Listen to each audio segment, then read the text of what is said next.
If people can't understand what's happening in the sky, if they seriously think what's being sprayed in the sky are simply contrails, as I said, explain to them how a contrail is formed. It's simply ice particles. It's a reaction between the heat of the aircraft exhaust and the super cold air. It can only happen at high altitudes where the air is very cold. It causes the air to condensate because of the heat from the jet engine. The condensation then freezes in the cold atmosphere after the plane has passed, but because ice particles are naturally heavier than air, they soon fall into the warmer atmosphere, and thus they melt and evaporate, and the contrail disappears within 30 to 45 seconds of the passing of the plane. This is because a contrail is a condensation trail, and that's how it works, folks. Anything that lasts longer than 30 to 45 seconds is simply not a contrail because it's impossible. And it's also impossible for them to be formed in warm air. They are only ever formed at very high altitudes in very cold air.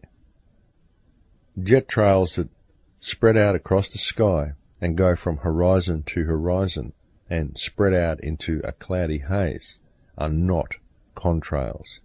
And quite frankly, it's scientifically impossible for them to be contrails, simply because of the nature of condensation. And if you're a person out there listening to this and you don't believe in chemtrails, if you seriously think that these big lines across the sky are simply jet trails, then all I'm asking you to do is to look at the evidence. Go and look up how contrails are formed. Go and ask a pilot how they're formed. I got my information from my father, who was a senior operations commander at an airport here in Australia. He told me all about how contrails were formed when I was a child, because it was so rare to see one. And when we would see them, I'd get quite excited, and he would tell me how they were formed. And he told me quite often about contrails. Told me about the nature of clouds, about different atmospheric conditions, because that's what he did. That's what my father was, and so I had a vague interest in all of this stuff simply because that's what my dad did. So all I'm asking is for you to go and research the formation of contrails, and go and research chemtrails. Go and look at some soil samples and water samples that have been collected from places around the world that show exorbitantly high amounts of aluminium, and ask yourself where this aluminium is coming from. Understand that aluminium causes things such as Alzheimer's disease. It inhibits brain function. It lowers cognitive function. It's very, very damaging. Aluminium is a very, very toxic metal, and it is not natural to the earth. It's not a naturally occurring metal. It's quite a complicated process to make the stuff. We didn't have the technology to extract alum from the earth and turn it into aluminium until quite recently, because it is quite a complicated process. So just go and look at this stuff, because this is a serious issue. It's really time for the people of the world to act. It's really time for the people of the world to understand that the governments do not have our best interests at heart, and it's time for the people to act. We need to stand up collectively and address this situation. We need to do it non-violently. We need to step away from the system, start helping each other. When we see families getting arrested by criminal organizations such as the FDA because of some trumped-up legislation some sociopath has written on a piece of paper somewhere, we need to stand up and address this, folks. Screw the FDA. They're a criminal organization. Any organization that's going to prevent people from growing wholesome food, any organization that is going to promote the use of fungicides and pesticides and foods that are created by criminal organizations such as Monsanto. I mean, the crap that the FDA passes off as food, I wouldn't feed half of it to a rat. The FDA is not about providing healthy food. It's about removing healthy food. And the politicians that support these things and enact these pieces of legislation are either corrupt sociopaths, or they're being puppeteered by someone who's got some dirt on them or something, because none of their actions are sane. But the thing is that the people have to stop going along with it. We all have to stand up and say, no, we're not going to put up with this. When we see companies such as the FDA confiscating cheese from someone, we need to stand up for it. When we see places like Rawsome Food getting raided by police with guns drawn in an act of virtual terrorism against raw food, we need to stand up and address this, because this is even worse than what the Gestapo were doing in World War II. And I thought this is what we fought World War II to prevent ever happening in our societies. And yet here it is. And it's happening because no one's standing up and doing anything about it. And that's why I've basically done the show today, folks, because we really are running out of time. We need to get some sort of a global groundswell happening and start meeting in parks, start doing something, start getting information out to people and start standing up and addressing these situations and not taking no for an answer. And that is the implementation of global aerosol spraying, known as chemtrails, and as I said, presented to us by the government as geoengineering. Folks, chemtrails is a real issue. When you look up into the sky and you see these huge trails going from horizon to horizon, these are not contrails. Contrails are condensation trails. Condensation, by its very nature, only lasts a very short time in warm atmosphere. And so it becomes very apparent that what we're seeing stretching out across the sky from horizon to horizon are not contrails, simply because of the nature of contrails. It's impossible for them to last that long, folks, because they're simply condensation. But despite this fact, the spraying of these chemicals in the sky is being ignored or given the cold shoulder by politicians all around the world. Recently in New Zealand, the New Zealand Prime Minister demonstrated his very likely single-digit IQ by claiming that chemtrails were a conspiracy theory, even though the British House of Commons has released a document saying that geoengineering is being carried out. And this man is so unintelligent that he honestly thinks that condensation just lasts forever in the sky and spreads out into clouds. I mean, it's incredible to think that this man runs a country. He's either a complete moron or he's a criminal who's in on it, but whatever he is, he's definitely unfit to hold the position that he holds. He was literally laughing at the person who brought it up and treating the whole thing as a joke, which is a very good indication of either the lack of his intelligence or his willingness to support an international criminal organization that is spraying the planet. And it is also a very clear indication of his sociopathic attitude, his sociopathic mentality, his unwillingness to think critically and objectively, and the disdain that he holds for not only himself and his family and the people of his country, but also the people of the world. But again, folks, it isn't that he's an evil man. It's simply that he's been through the education system. He's been indoctrinated into the social structure.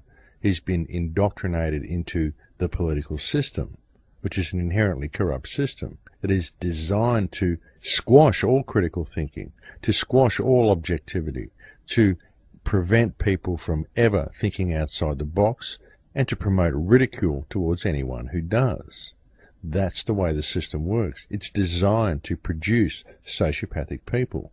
But you can't blame the people, because they're only this way because they've been indoctrinated into the system. They've been indoctrinated through the system. And if they have obtained their political position by participating in secret societies and handshakes under the table, then there's probably a lot darker reasons why they do what they do as well. In fact, I would suggest that many of these people are controlled energetically in some way or another.